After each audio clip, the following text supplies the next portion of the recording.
Hi, I'm Patrick. And I'm Liv. And this is the Mach-E vlog. We are sitting in a Nissan Ariya and we're gonna go check it out. So let's go.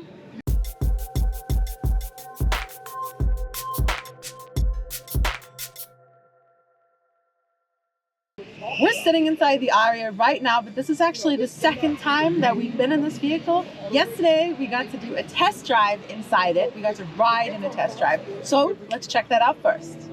We're in the Nissan Ariya. I'm actually thrilled right now. This is really nice. Hi. Hi. What's your name? I'm Kylene. Nice to meet you. You too. Do you guys have your seatbelts on? Awesome. Thank you. Thanks so much for driving us today. Yeah, I just need to adjust the seat because that gentleman is much taller than me. How do you like driving this? Well, I'm a little bit obsessed with it, and I actually already pre-ordered one. So this is the most exciting couple weeks for me because I feel like it's already mine.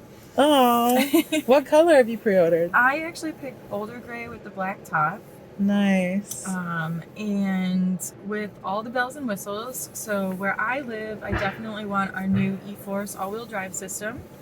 So that's very exciting. And also the ProPilot 2.0. So that is new for Nissan on this vehicle. It's our next level of driving assistance. So it is a multi-lane, hands-off, semi-autonomous driving system. So when you're on the highway and it can read the lane markers, you could actually drive with your hands off. Unfortunately, we can't demonstrate it here, but you have an eye sensor, so that'll help detect for you that you're paying attention, and it can even change lanes for you. So there's a button here for you to approve lane changes, which is really, really cool.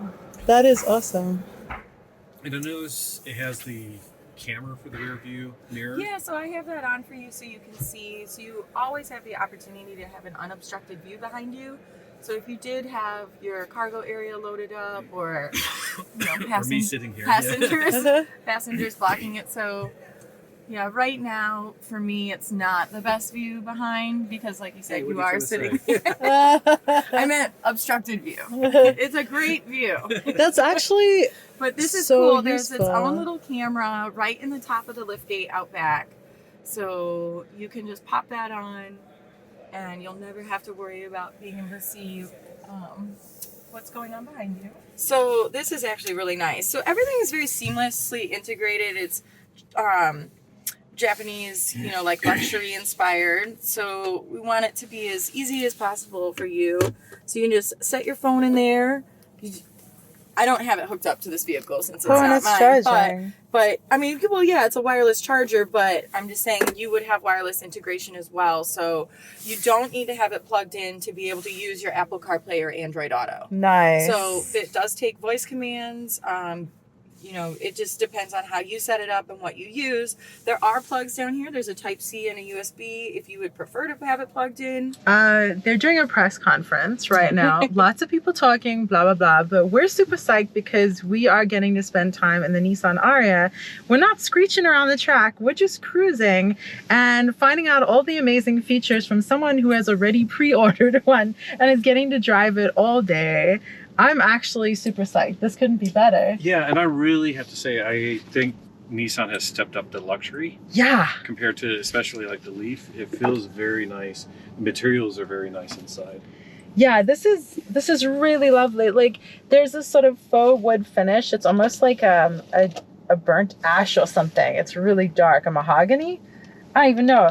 And then the buttons are like embedded lights. I don't like what We call it seamless integration. I personally will be using this magic box. So cool. A bunch. That is So it's so not necessarily big enough for a large purse, but I find that I always end up putting my large purse on the floor behind the seat anyway, Yeah. just because I like it to be out of view for other people. That is a great point. I have to be honest, like, wait, is it? Yeah. Oh, you have to hold it down. Hold it. Yeah. That is really gratifying. That's a fun button to press. I think that's where my lip balm would go because also I always put my lip balm in here somewhere and it melts a lot. So that's a little more hidden. Okay. Yeah. You know what I mean? Mm-hmm. That is a really fun button to press. That is so fun. I just want to keep doing it. Well, we also have a technology that we call the e-step. Also has been known as e-pedal in previous generations of our vehicles, and that puts on your one pedal driving, so you don't have to use your brake if you don't want to. Your accelerator becomes both, which is really nice for heavy traffic, a lot of stop and go traffic, so you don't have to keep switching your foot from accelerator to brake and accelerator to brake. And then it also will hold you at a stop instead of rolling, so you don't have to hold your foot on anything, you can just sit, which is really great because it can get annoying to hold down the brake for 15 minutes when you're stuck in traffic, you know? And will this be your first EV? This will be my first EV, yes. That is personally phenomenal. but this is Nissan's second. So we do also already have the world's best-selling electric vehicle, the Nissan Leaf. I'm psyched. I mean, I think the Leaf is lovely, though obviously Chatamo is going away. But the Ariya is, I mean, what a luxury step, right? Yeah, this is definitely a step up, I think. Yeah. And it looks really good. I am really surprised. To be honest, I was planning on getting a Leaf until I found out about this, and like I love the Leaf. The Leaf is such a bargain. loved it for years. But just for me personally, like where I live, I'm very excited about, like I said, the all-wheel drive e-Force system. So that's new for us. Where do you live? I live in Michigan. Oh, cool. Yeah, we're in Colorado. Lots of inclement weather. Oh yeah, for sure. So yeah, look at that. That is absolutely gorgeous. And if you wanted to see all around you. Wow. It's not the easiest to see because we don't have any like lane markings on this. So it's tough to tell which camera's there, but it is pretty cool. I can't get over to be able this to have seamless that bird's eye thing. view. Yeah. It's really nice though because you don't even need to use any of it if you didn't want to. Like, look at how big the buttons are and how user-friendly this whole interface is. But so many vehicles are doing away with really simple controls in favor of the simplicity. But you have a very simplistic cabin here, but the controls are still accessible. So those things that you really want. Obviously, the cold down arrow, the hot up arrow, air, windshield, fan on. Like everything is extremely explanatory. Oh, and a nice. And you can change your widgets however you'd like. Customize your display. That is awesome. But like I said, also there is wireless integration, so it does take voice controls as well. So there's a lot of things you may not even need to ever touch. Wow. Okay, so back to now.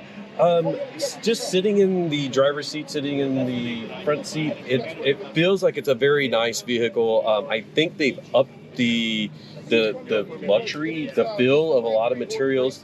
I really like the faux wood here with the haptic buttons built in. I'm not a fan of haptic buttons, but I like the fact that you can see them even when the vehicle's off. But this is like a really nice dark gray black wood look, and then the copper tone that is accenting it gives it a very nice feel. The screens here, it's fairly wide, they're not very tall, but you can sort of see fairly responsive. Your normal settings for entertainment, navigation, phone system. We'll go down here to the your seat's on. I should turn that off. Your climate control seems very responsive and very intuitive as well. So I'm like not having any problems like navigating around. The glass roof is actually a sunroof. It does open up, and as the driver, I'm mostly getting the pillar here, but it is visible from the driver's seat. The passengers, I'm sure, will have a great view out of the glass roof, but the driver is going to probably get mostly this, which is not a bad thing. It does have a sunshade. The car's not powered on, so we can't close that, but it does have a sunshade that will be able to retract and close, so to keep the sun or the heat out. Like Patrick, I'm super impressed by this cabin.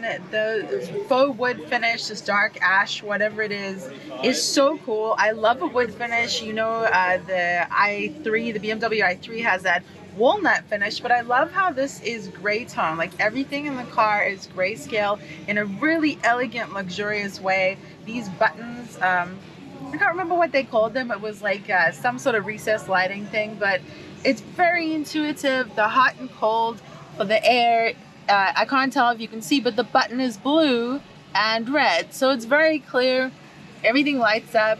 Obviously nothing is functioning right now, but the copper accents, like Patrick said, just really elegant and surprisingly elevates this so far beyond what we've seen from Nissan so far, with the Leaf at least. Kind of similar to the Ioniq 5 and the Kia EV6 in a way, with the double dash, the cluster, and then this screen here. But it feels a little bit like the ID4 in that it's slightly tilted towards the driver. It's definitely driver focused, but there's a lot of comfort for the passenger too. The side bolstering on the seats is extremely comfortable, and it's cool to see how many features there are on the screen to customize what the seating is. This console in the middle is also really comfortable, and you have a wireless phone charger, very clear indication that it will work. You have a little sort of fabric place to put stuff, and it seems to be quite a large console for a little usable space though. And the cup holders are odd. If we want to look at them, it's really odd. Just, I don't know what I think about that, but I like that you can hide this. Definitely elegance and functionality combined, but it's more elegant than anything else. We have some of these beautiful hidden buttons again. We believe that's the one pedal driving and drive mode. Over here you see there is a little button to actually adjust where this console is, which is so cool. That is a really cool feature. And if you look over in front of the console now, you see that you have greater access to the space below it, access to your USB-C and USB-A charging, and then your 12 volt over there. But also we do have the open space between the seats, which I don't love because I'm just concerned my purse is gonna roll around and maybe get in Patrick's way when he's driving, or vice versa. So don't love that. Obviously the carpeting helps prevent things from moving around, but I don't like carpeting on the base of seats. I like rubber personally. We have a visor mirror, nice, good snapshot. That is not soft close, but maybe this is. Yeah, nice. Okay, and good little space for your fingers. Everything's pretty good there. We have an edgeless mirror, which is great. Aesthetically, that looks really beautiful. And of course, as we saw on the drive, there was the camera, right? You're looking at yourself. Hey. So how does it feel in the back? So I wanted to check out the back just to see how much legroom. Now the seat is very far forward, but if I roll over on that side where the seat is back, I can tell there's plenty of legroom. Yeah, not bad headspace, especially considering how much extra headspace is up here. But back here, it's still not bad. I think if I were maybe 6 something, that might be an issue. Sorry for my badge rattling. Typical center armrest. And the material back here, one of the things that's interesting, I'm not sure if the front seats are this way. No. So there's like a... They are. Oh, they are? Yeah. Oh no, that one's all in the front. I believe they're ventilated, and I know they're heated.